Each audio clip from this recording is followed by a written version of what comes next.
Bismillahirrahmanirrahim. Assalamualaikum warahmatullahi wabarakatuh.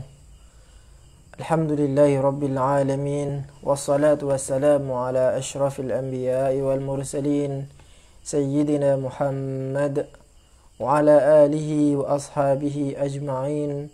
Wala hawla wala quwwata illa billahil aliyyil azim. Rabbi shrah li sadri wa yassir li amri wahlul 'uqdatam min lisani yafqahu qawli wa ba'd. Para pemirsa, rekan dan rekanita, sahabat-sahabati, ikhwan akhwat fillah, dimanapun anda berada, rahimani wa rahimakumullah. Pertama-tama marilah kita memuji kepada Allah Subhanahu wa taala, di mana pada malam ini kita bisa melanjutkan kembali kajian Aswaja, terutama pada bidang firaq al-islamiyah, tentang sekte-sekte yang ada di dalam Islam. Sebagai informasi, malam ini adalah pertemuan yang keempat yang akan kita bahas dengan tema yaitu asal muasal munculnya firqah islamiyah ataupun sekte-sekte di dalam Islam. Salawat serta salam mudah-mudahan tetap tercurah limpahkan kepada baginda kita Nabi Muhammad sallallahu alaihi wasallam. Hadirin para pemirsa dimanapun anda berada, rahimani wa rahimakumullah. Sebelum memulai kajian ini, marilah kita membaca tawasul. Kita kirimkan bacaan Al-Fatihah dengan harapan mudah-mudahan kajian pada malam ini berjalan dengan lancar. Kemudian pahala-pahalanya dikirimkan kepada yang pertama, kita niatkan atau kita kirimkan kepada Nabi Muhammad sallallahu alaihi wasallam beserta keluarga, sahabat, tabi'in, tabi'at tabi'in, para ulama, para aulia, para syuhada, para salihin, terlebih kepada kiai-kiai NU, sesepuh-sesepuh NU yang telah mendirikan Jam'iyah Nahdlatul Ulama. Kemudian juga kepada ahli kubur kita. Mudah-mudahan jika ada kesalahan dengan bacaan Al-Fatihah ini mudah-mudahan diampuni. Dan jika ada pahala-pahala, mudah-mudahan dengan pahala ini para sesepuh kita, para almarhum almarhumah dikumpulkan dengan para nabi, para syuhada, para salihin di surganya. Amin ya rabbal alamin. Ala hadiniya wa ala kulli niyatin salihah ila hadratin nabiyil mustafa Muhammadin sallallahu alaihi wasallam wa ala alihi wa ashabihi wa dhurriyyatihi. Syai'ul lillahi al-Fatihah. Alhamdulillahi rabbil alamin arrahmanir rahim maliki yaumiddin. Iyyaka na'budu wa iyyaka nasta'in ihdinas siratal mustaqim siratal ladzina an'amta 'alaihim ghairil maghdubi 'alaihim waladdallin. Amin. Baik, para pemirsa dimanapun anda berada, melanjutkan kembali kajian yang telah kita bahas pada pertemuan sebelumnya, yaitu pertemuan ketiga, di mana pertemuan ketiga kita membahas tentang bagaimana cara kita memahami hadis iftiraqul ummah. Di dalam memahami hadis iftiraqul ummah, pada pertemuan yang lalu kita menggunakan dua kitab. Yang pertama adalah kitab Al-Farqu Bainal Firaq. Kemudian kitab yang kedua adalah Ibra'uz Zimmah bi tahqiqil qaul haula iftiraqil ummah. Dua kitab ini menjadi penting untuk kita pelajari karena di dua kitab ini disebutkan beberapa hadis. Jika dalam kitab Al-Farqu Bainal Firaq disebutkan 3 hadis tentang iftiraqul ummah, kemudian dalam kitab Ibra'uz Zimmah disebutkan ada 10 hadis, di mana baik itu secara kualitas hadis dan juga secara matan hadis dijelaskan begitu detail. Itu telah kita bahas pada pertemuan sebelumnya. Kemudian sempat kita bahas pada pertemuan sebelumnya tentang sebab-sebab serta benih-benih ikhtilaf, benih-benih perselisihan yang terjadi pada era sahabat. Atau lebih tepatnya ketika para sahabat mendengar berita bahwa Nabi Muhammad SAW telah meninggal dunia. Nah, ketika terjadi informasi itu, maka kemudian muncullah beberapa perbedaan-perbedaan, dan mungkin bisa dibilang perbedaan-perbedaan yang terjadi ketika itu masih belum signifikan. Kita buka kembali kitab Al-Farqu Bainal Firaq, tepatnya pada halaman 18. Al-Fasl Tsani fi bayani kaifiyati ikhtilafil ummah wa tahsil adadi firaqiyah al-73. Bab ini menerangkan tentang bagaimana perbedaan yang terjadi di dalam kubu umat Islam ini terjadi, serta bagaimana cara kita menghitung 73 firqah yang disebutkan di dalam hadis, di mana di dalam hadis itu disebutkan bahwa 72 finnar, kemudian illa wahida, kecuali satu yang disebut dengan firqah najiyah. Kita katakan pada minggu lalu bahwa terjadinya perbedaan di dalam tubuh umat Islam, tepatnya ketika ada berita bahwa Nabi Muhammad SAW meninggal, maka kemudian ada beberapa reaksi yang berbeda yang dimunculkan oleh para sahabat. Ada yang mempercayainya, salah satunya adalah Abu Bakar, Ali bin Abi Thalib, dan seterusnya. Kemudian ada yang tidak percaya dengan meninggalnya Nabi Muhammad SAW. Kelompok yang kedua ini percaya bahwa Nabi Muhammad itu diangkat sebagaimana diangkatnya Nabi Isa alaihissalam ke langit. Termasuk di dalam kelompok kedua ini adalah Umar bin Khattab, dan kita telah bahas itu pada pertemuan yang lalu. Kemudian juga para sahabat berbeda pendapat tentang di manakah Rasulullah SAW akan dikuburkan. Ada yang berpendapat bahwa selayaknya Rasulullah dikuburkan di Mekah. Mengapa di Mekah? Karena di Mekah itulah Rasulullah dilahirkan. Karena di Mekah itulah nenek moyang Rasulullah hidup, yaitu Nabi Ibrahim, Nabi Ismail, dan seterusnya. Kemudian di Mekah itu pula Rasulullah menerima wahyu. Nah, maka kemudian mereka berhujjah bahwa Rasulullah seharusnya dikuburkan di Mekah. Kemudian ada pendapat bahwa Rasulullah seharusnya dikuburkan di Baitul Maqdis. Kemudian ada yang berpendapat tidak, Rasulullah dikuburkan di Madinah. Sampai kemudian Abu Bakar datang melerai atau membubarkan perselisihan itu dengan mengungkapkan sebuah hadis bahwa setiap nabi itu akan dikuburkan dimanapun nabi itu meninggal. Jika nabi itu meninggal di Madinah, maka dikuburkan di Madinah.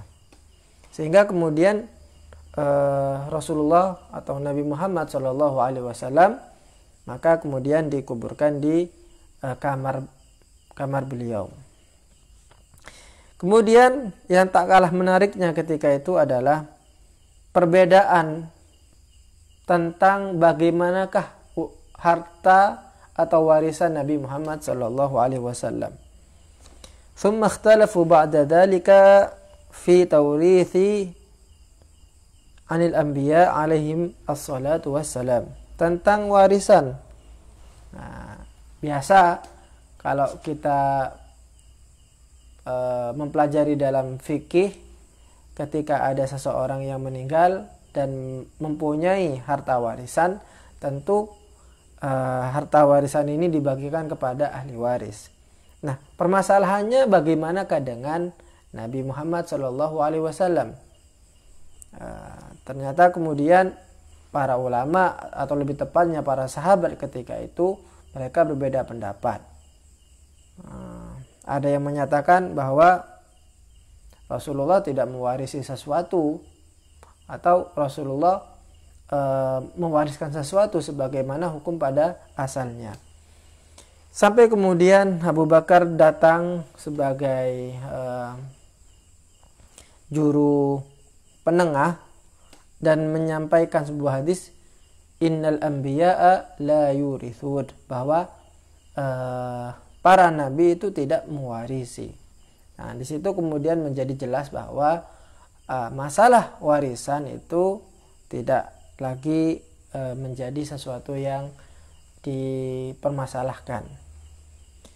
Kemudian ketika masa Nabi Muhammad SAW meninggal, maka kemudian ada kelompok-kelompok orang yang mulai membangkang.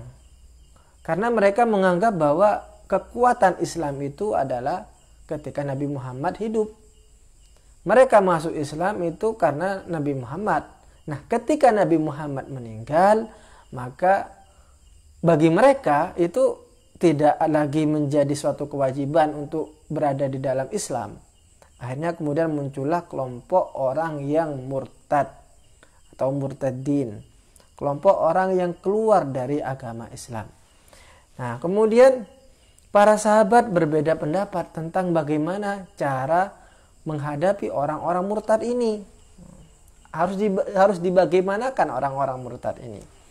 Nah, di samping ada orang-orang murtad, kemudian ada orang-orang yang tidak mau atau enggan membayar zakat atau mani'iz zakat. Mengapa? Karena mereka percaya bahwa zakat ini dikeluarkan ketika Nabi Muhammad hidup. Nah, ketika Nabi Muhammad sudah meninggal, maka kewajiban zakat bagi mereka, kewajiban zakat tidak lagi menjadi sebuah kewajiban yang harus dikeluarkan. Nah, ini permasalahan yang terjadi ketika zaman Abu Bakar. Perselisihan-perselisihan itulah yang kemudian membuat beberapa umat Islam menjadi dalam beberapa kubu. Ini yang kedua. Yang tadi kita sebutkan adalah murtadin, orang-orang yang murtad, kemudian orang yang mencegah atau tidak mau membayar zakat. Dan yang ketiga itu adalah munculnya nabi-nabi palsu. Munculnya orang-orang yang mengaku sebagai nabi. Nah, ini problem yang terjadi ketika di awal-awal khilafah atau kepemimpinan dari Abu Bakar As-Siddiq. Mengenai yang pertama tentang orang-orang yang murtad ini harus dibagaimanakan. Nah, maka kemudian Abu Bakar memberikan sebuah instruksi bahwa yang namanya murtad itu adalah garis merah yang tidak bisa ditolerir. Tidak bisa ditolerir. Jika mereka tidak mau bertobat, maka jalan satu-satunya adalah memerangi mereka. Dan itu yang dilakukan oleh Abu Bakar Siddiq. Begitupun juga dengan zakat. Zakat ini adalah sesuatu yang garis merah, tidak bisa ditawar-tawar. Jika mereka tidak mau membayar zakat, itu artinya bahwa mereka mengingkari ajaran Islam. Sebagaimana orang mengingkari akan wajibnya sholat, maka orang yang mengingkari wajibnya sholat itu wajib diperangi. Nah, maka tidak ada toleransi, kata Abu Bakar. Tidak ada toleransi bagi mereka, yaitu orang yang murtad dengan orang yang tidak mau atau enggan membayar zakat. Kemudian munculnya juga para orang-orang yang mengaku nabi, dan itu melemahkan keimanan orang-orang awam yang notabene baru masuk Islam. Nah, ini merupakan cikal bakal dari beberapa perbedaan-perbedaan yang terjadi dalam tubuh umat Islam. Kalau kita rujuk lebih awal lagi, sebenarnya perbedaan yang sangat meruncing setelah Nabi Muhammad SAW meninggal, yaitu perkara khilafah, tentang siapakah yang berhak untuk menjadi khalifah, untuk menjadi pemimpin, untuk menjadi pengganti Nabi Muhammad SAW dalam mengurusi negara Islam ketika itu. Ketika itu Islam bukan hanya berada di wilayah Madinah saja, cuman begitu luas, sangat luas sekali, tidak hanya terpaku atau tidak hanya terbatas kepada Madinah. Sehingga Islam dengan daerah yang begitu luas ini diperlukan seorang khalifah. Nah, penunjukan khalifah ini kemudian menjadi problematik di dalam tubuh umat Islam.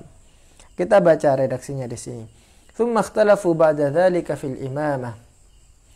Mereka berbeda pendapat tentang siapakah yang berhak menjadi imam setelah Rasulullah sallallahu alaihi wasallam. Wa ad'anat al-ansaru ila al-bai'ati li Sa'ad ibn Ubadah al-Ghazraji. Nah, kubu yang pertama yaitu kubu Al-Ansar, mereka ingin membaiat Sa'ad ibn Ubadah dari kaum Khazraj untuk menjadi imam, untuk menjadi khalifah, untuk menjadi pemimpin setelah Rasulullah sallallahu alaihi wasallam. Tentu kaum muhajirin, dalam hal ini orang-orang Quraisy, tidak sependapat dengan yang mereka utarakan. Wa qalat Quraisyun innal imamata la takunu illa fi Quraisy. Bahwa permasalahan imamah ini layak hanya kepada orang-orang Quraisy saja. Apa dalil yang mereka gunakan? Nah, mereka berkata al-a'immatu min Quraisy. Dulu Rasulullah sallallahu alaihi wasallam sempat berkata al-a'immatu min Quraisy, bahwa imam-imam itu datangnya dari orang-orang Quraisy. Wa hadzal khilafu bakin ilal yaum, dan permasalahan khilaf yang ini sampai sekarang tetap terjadi. Nah, untuk permasalahan yang masalah perbedaan tentang siapakah yang berhak memimpin dan menjadi pengganti Rasul, ini kita akan baca lebih detail di dalam kitab Maqalatul Islamiyyin wa Ikhtilaful Musallin. Kitab Maqalatul Islamiyyin wa Ikhtilaful Musallin ini merupakan kitab dari karangan Al-Imam Abil Hasan Ibnu Ali Ibn Ismail Al-Ash'ari, atau sering kita sebut sebagai Imam Al-Ash'ari, merupakan pioner, merupakan tokoh utama dalam madhab Ahlus Sunnah wal Jamaah.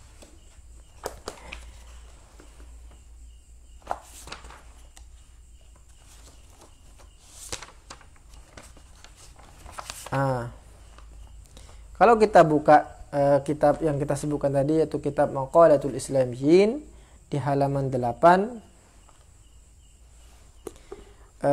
ikhtalafa an-nasu ba'da nabiyyihim sallallahu alaihi wasallam fi asya'in katsirah, bahwa umat Islam atau manusia ketika wafatnya Nabi Muhammad sallallahu alaihi wasallam mengalami ikhtilaf, mengalami perbedaan di dalam banyak hal, fi asya'in katsirah. Kita sebutkan tadi beberapa perbedaan-perbedaan atau ikhtilaf yang terjadi.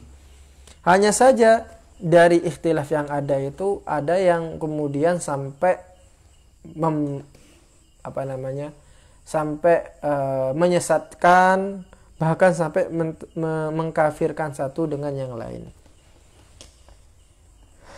Dhallala fiha ba'duhum ba'dha, di mana dari ikhtilaf yang runcing ini, terutama masalah fi amril khilafah ini, sampai antara satu dengan yang lain saling menyesatkan.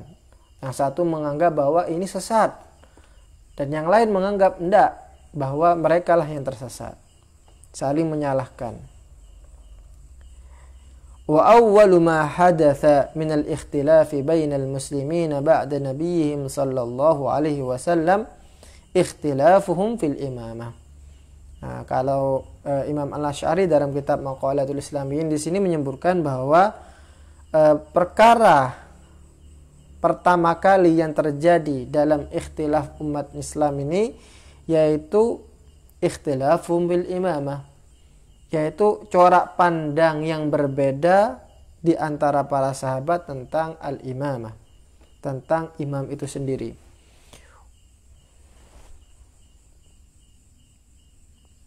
وذلك أن رسول الله صلى الله عليه وسلم لما قبضه الله عز وجل ونقله إلى جنته اجتمعت الأنصار في سقيفة بني ساعدة بمدينة الرسول. Seperti yang kita katakan tadi, ketika Rasulullah Shallallahu Alaihi Wasallam diangkat ruhnya oleh Allah Subhanahu Wa Taala, dicabut ruhnya oleh Allah Subhanahu Wa Taala, kemudian dipindahkan ke surganya, wa naqalahu ila jannati, maka kemudian orang-orang Ansor berkumpul, musyawarah, rapat, rembukan di suatu tempat, yaitu Saqifah Bani Sa'idah. Nah, di situ kemudian mereka membaiat Sa'ad ibnu Ubadah al-Khazraji. Wa balagha dzalika Abu Bakr wa Umar ridwanullahi alaihima faqasada nahwa mujtama'il ansar fi rijalin minal muhajirin. Maka kemudian informasi bahwa orang-orang Ansor sedang melaksanakan rapat untuk membaiat salah satu di antara mereka dari kalangan Ansor ini, maka Abu Bakar dan Umar ketika itu langsung mendatangi mereka. Faqasada nahwa mujtama'il ansar. Kemudian seperti yang kita katakan tadi, tentu Abu Bakar tidak sepakat. Abu Bakar dan beberapa sahabat yang berasal dari kalangan muhajirin, orang-orang yang datang dari Mekah, tidak sepakat. Karena mereka mempunyai dalil bahwa yang namanya al-imamah itu harus datang dari orang-orang Quraisy. Annal imamata la takunu illa fi Quraisy. Wahtajja alaihim biqaulin Nabi sallallahu alaihi wasallam al-imamatu fi Quraisy. Akhirnya kemudian setelah setelah terjadi perselisihan yang kita lihat seperti yang tadi itu, kemudian dijelaskan dan seterusnya, akhirnya mereka sepakat untuk membaiat Abu Bakar As-Siddiq. Nah, di era yang pertama ini saya kira konflik yang didasarkan atas perbedaan tentang pandangan khilafah atau siapakah yang berhak menjadi khilafah itu tidak terlalu runcing, dan itu berjalan normal-normal saja. Thumma bay'u Abu Bakr ridwanullahi alaihi. Kemudian mereka membaiat Abu Bakar. Wajtama'u ala imamatih, dan mereka sepakat untuk menjadikan Abu Bakar sebagai imam. Semuanya sepakat, tidak ada penolakan, baik itu dari kalangan muhajirin atau dari kalangan al-ansar. Wattafaqu ala khilafatih, semuanya sepakat. Wanqadu li ta'atihi faqatala ahlur riddah, semuanya sepakat dan secara tidak langsung mereka tunduk dengan instruksi yang disampaikan oleh Abu Bakar dalam kebijakan-kebijakannya, termasuk kebijakan yang dikatakan tadi itu. Bagaimanakah umat Islam atau negara Islam ketika itu dalam menghadapi orang-orang yang murtad, dalam menghadapi orang-orang yang tidak mau membayar zakat, dalam menghadapi nabi-nabi palsu yang bertebaran di mana-mana. Abu Bakar memberikan instruksi dan arahan dan mereka semua mengikuti. Meskipun pada awalnya, nama juga musyawarah, seperti biasa, pasti ada pro dan kontra. Pasti ada saran-saran yang mungkin berbeda satu dengan yang lainnya. Ala kulli hal bahwa konflik yang terjadi, perbedaan-perbedaan yang terjadi ketika Rasulullah meninggal sampai dengan akhir masa Khalifah Abu Bakar itu tidak begitu runcing. Kemudian setelah itu, setelah Abu Bakar meninggal sekitar 2 tahun setelahnya, jadi kurang lebih Abu Bakar menjadi khalifah 2 tahun sekitar ya. Kemudian digantikan oleh Umar bin Khattab. Ketika digantikan oleh Umar bin Khattab, umat Islam masih dalam satu komando. Mereka masih berada di dalam ketaatan terhadap satu Amirul Mukminin. Sampai puncaknya kemudian sahabat Umar atau Amirul Mukminin Umar bin Khattab kemudian gugur karena ditikam oleh orang ketika sedang melaksanakan sholat subuh.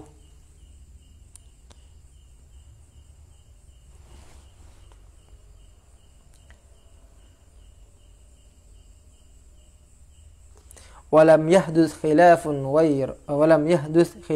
ghairuhu fi hayati Abi Bakrin ridwanullahi alaihi wa ayyami Umar. Nah, jadi secara garis besar tidak ada khilaf yang begitu berarti pada masa Abu Bakar dan juga pada masa Umar. Ila an walla Utsman bin Affan ridwanullahi alaihi, sampai kemudian pada masa Utsman ini kemudian mulai muncul benih-benih perdebatan dan perbedaan pendapat.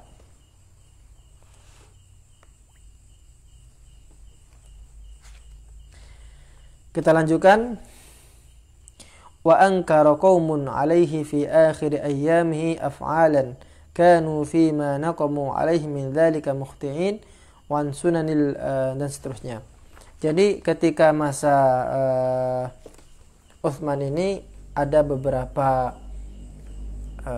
kubu yang tidak suka dengan kebijakan-kebijakan yang diambil oleh Utsman bin Affan, di mana salah satu kebijakan yang sangat mencolok di kalangan pemerintah Utsman waktu itu. Jadi Utsman cenderung untuk mengangkat kerabat-kerabatnya sebagai pembantu-pembantunya di dalam pemerintahan. Ada yang diangkatnya menjadi gubernur, termasuk Muawiyah bin Abi Sufyan dan seterusnya. Sehingga itu kemudian menjadi mungkin bisa dibilang kecemburuan yang terjadi dalam kubu umat Islam. Sampai puncaknya kemudian sahabat Utsman ini juga meninggal, dibunuh. Tsumma qutila ridwanullahi alaihi wa kanu fi qatlihi mukhtalifin. Nah, kemudian sahabat Utsman ini terbunuh, dan dari peristiwa terbunuhnya Utsman ini para sahabat itu berbeda-beda dalam menanggapinya. Wa kanu fi qatlihi mukhtalifin. Fa amma ahlus sunnah wal istiqamah fa innahum qalu kana ridwanullahi alaihi musiban fi af'alihi, bahwa menurut ahlus sunnah wal jamaah Utsman ini meninggal terbunuh dan beliau statusnya adalah sebagai korban. Beliau berada di jalur yang benar dan mendapatkan kezaliman ini berupa pembunuhan ini merupakan kezaliman yang begitu nyata. Qataluhu zulman wa udwana. Kemudian ada yang berkata berbeda. Wa qala qailun bi khilafi dzalika wa hadha ikhtilafun bainan nas ila al-yaum. Intinya kemudian thumma buya Ali bin Abi Thalib. Kemudian Ali bin Abi Thalib dibaiat menjadi khalifah pengganti dari Utsman bin Affan. Jadi setelah Abu Bakar, kemudian Umar bin Khattab, kemudian Utsman, kemudian baru setelah itu Ali bin Abi Thalib. Nah, di masa Ali bin Abi Thalib inilah kemudian Ali disebutkan dengan permasalahan-permasalahan intern yang terjadi dalam tubuh umat Islam. Terutama orang-orang yang ingin meminta keadilan, atau lebih tepatnya ingin Ali bin Abi Thalib sebagai khalifah mengadili para pembunuh dari Utsman bin Affan. Fakhtalafa an-nasu fi amrihi famin baini munkirin li imamatih. Ada ketika awal-awal Ali bin Abi Thalib ini dibaiat, ada tentu yang ingkar, yang tidak setuju dengan diangkatnya Ali bin Abi Thalib sebagai imam.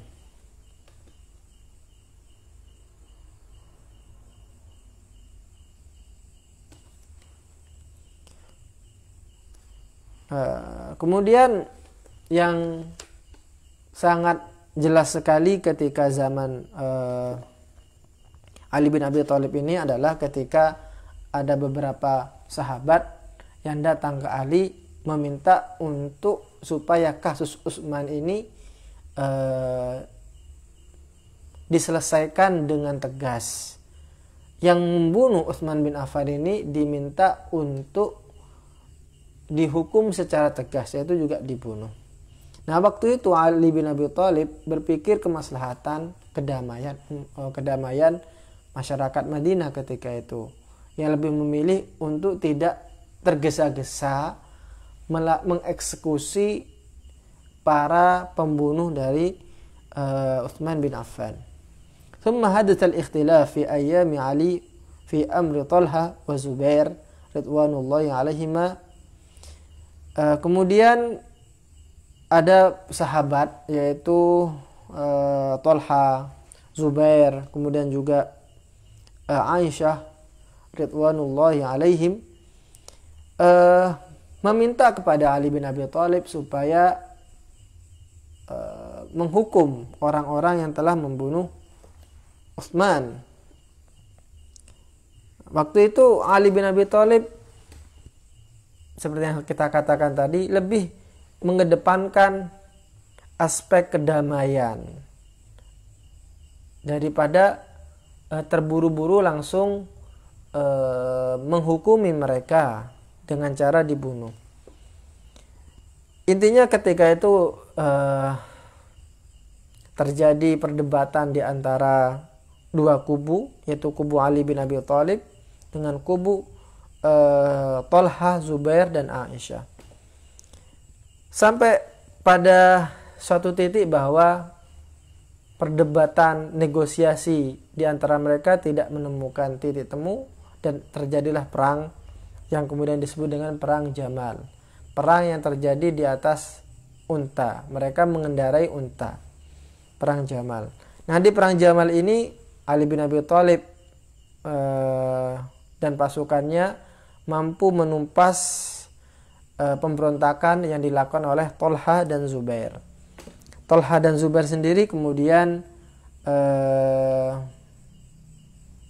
terbunuh dan Aisyah ditawan atau ditahan dan dikembalikan ke Madinah.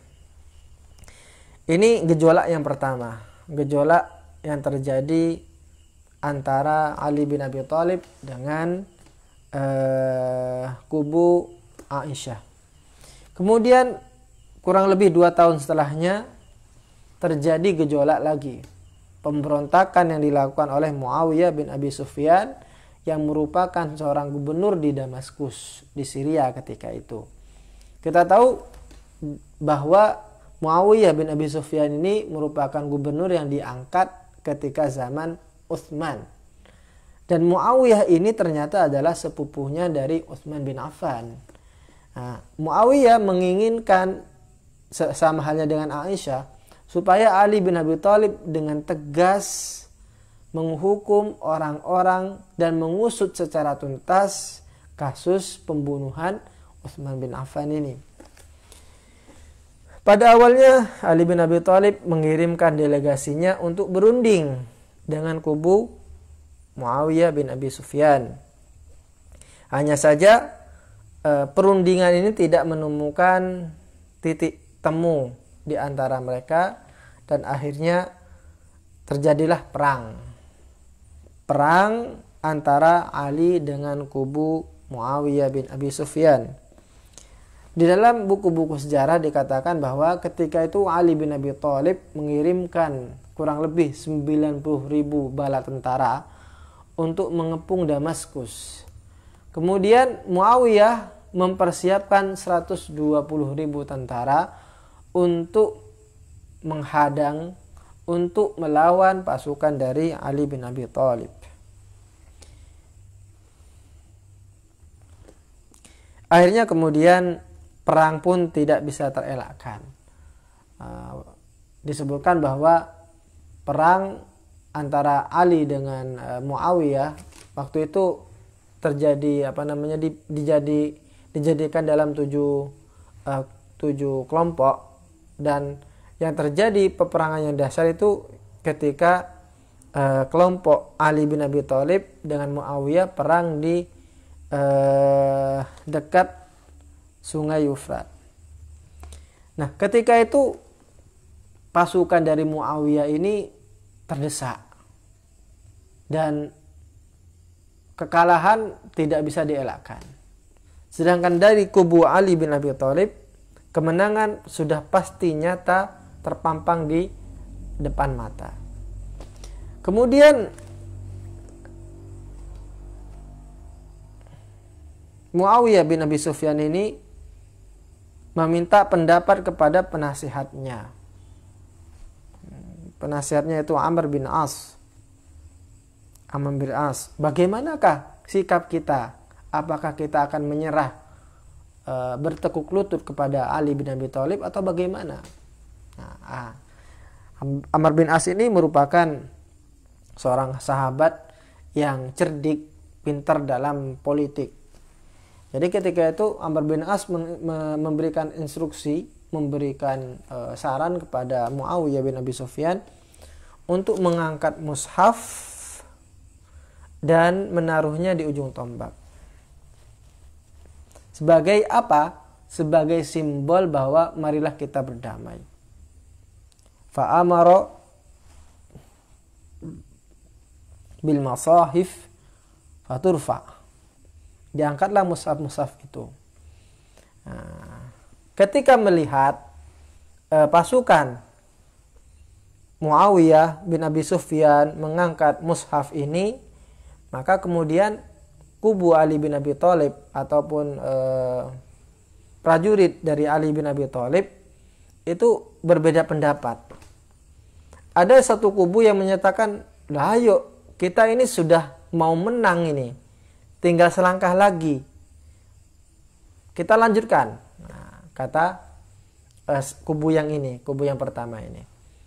Sedangkan Ali bin Abi Thalib sendiri sebagai jenderal perang ketika itu menganggap bahwa bahwa Muawiyah bin Abi Sufyan ini menginginkan islah supaya kita berdamai saja, katanya. Nah, di kelompok yang pertama ini kemudian mereka tidak setuju dengan keputusan yang diambil oleh Ali bin Abi Thalib. Kemudian kubu yang pertama ini menganggap bahwa Ali bin Abi Thalib telah mendewakan, kalau bisa dibahasakan itu, mendewakan pendapatnya sendiri dan telah meninggalkan hukum-hukum Allah. Sehingga kemudian Ali bin Abi Thalib bagi kubu yang pertama ini dianggap sebagai orang yang telah keluar dari ajaran-ajaran yang ada di dalam Islam. Dan kubu yang pertama ini telah keluar dari pasukan Ali bin Abi Thalib. Oleh karena itu kemudian kubu yang pertama ini dalam sejarah disebut sebagai Khawarij, yaitu orang-orang yang keluar dari kubu Ali bin Abi Thalib. Kemudian kubu yang kedua yang mendukung Ali bin Abi Thalib itu kemudian disebut dengan Syiah. Orang-orang yang senantiasa patuh kepada Ali bin Abi Thalib.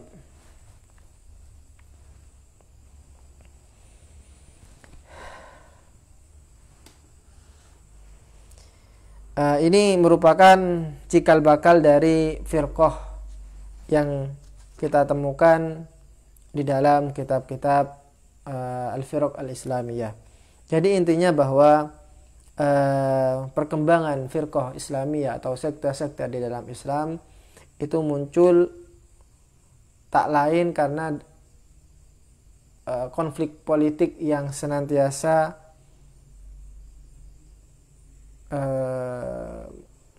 terjadi di kalangan para sahabat, terutama ketika krisis politik yang terjadi pada masa Ali bin Abi Thalib, tepatnya ketika Ali bin Abi Thalib menghadapi Muawiyah bin Abi Sufyan. Nah, pada perkembangannya kemudian Khawarij ini menjadi sekte yang besar, kemudian tumbuh, dan pada akhirnya saat ini bisa dikatakan secara institusi memang tidak ada, namun secara pemikiran masih ada, bahwa ada neo Khawarij atau Khawarij baru yang bisa kita temukan di zaman saat ini. Adapun Syiah sampai sekarang masih ada, baik itu secara pemikirannya ataupun secara personalnya. Bisa dikatakan, ada yang mengatakan bahwa Syiah di dunia ini kurang lebih 15%. Ada yang mengatakan sampai 20%. Jadi 20% penduduk Muslim di muka bumi ini itu adalah Syiah. Kemudian nanti akan muncul firqah-firqah yang lain seperti Murji'ah, Mu'tazilah, Jahmiyah, kemudian ada Ahlus Sunnah wal Jamaah yang dipioniri oleh Imam Asy'ari dan juga Al-Maturidi dan seterusnya. Insyaallah itu yang akan kita bahas pada pertemuan yang akan datang. Kurang lebihnya mohon maaf jika ada salah kata, baik sengaja ataupun tidak sengaja. Maka Al-Fakir mengucapkan mohon maaf yang sebesar-besarnya.